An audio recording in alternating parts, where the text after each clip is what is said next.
will just say I 1000% agree with what Secretary Urena was just saying. It's so important that we have a partnership with the governor's administration, with our secretaries, with people in the local community. That's why I'm so excited to see that everybody's here today. We have our local business hosts, Sal and Dana. We're so grateful that they're here. We have the chamber here and our local elected official. We have Joe Bevilacqua representing the Merrimack Valley Chamber of Commerce here. But we have several nonprofits working together to address the issue of homelessness. And I guess something that Secretary Urena said that I wanted to just kind of expand upon a little bit is the issue of mental health. We in the legislature are going to be especially focusing on the area of mental health this session because we've been having these discussions that have brought to light the fact that you can't talk about homelessness unless you talk about mental health. You can't talk about substance use disorder unless you talk about mental health. You can't talk about how somebody's struggling to find a job in any sector or struggling to get educated in any different field without talking about some potential issues with mental health. You can't talk about domestic violence issues unless you talk about mental health. You can't talk about the suicide rate amongst veterans unless you talk about mental health.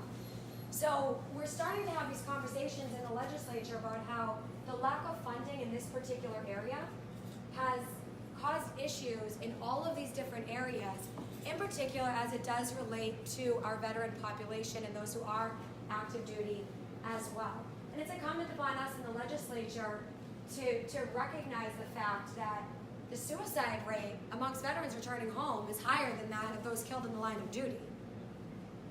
Mental health. Making sure we have those supports for people who might feel isolated when they're coming home, don't have somebody to rely on or somebody to talk to, don't know what their resources are and what opportunities are available to them. It takes not only funding, but it takes good policies to be implemented to make sure that we're reaching out to you, to the veteran population, to those in active duty, to your families, so that you don't have to play a guessing game about where those resources are, how to get funding for the services that you need, where the housing opportunities are.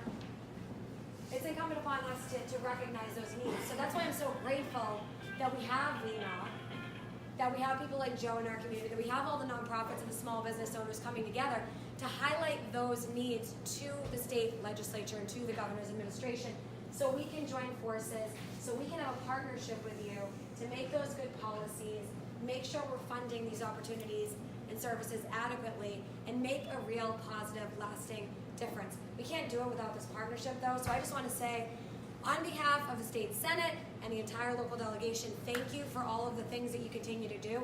Thanks for highlighting the needs that you have and the opportunities that you need made available to you and your families.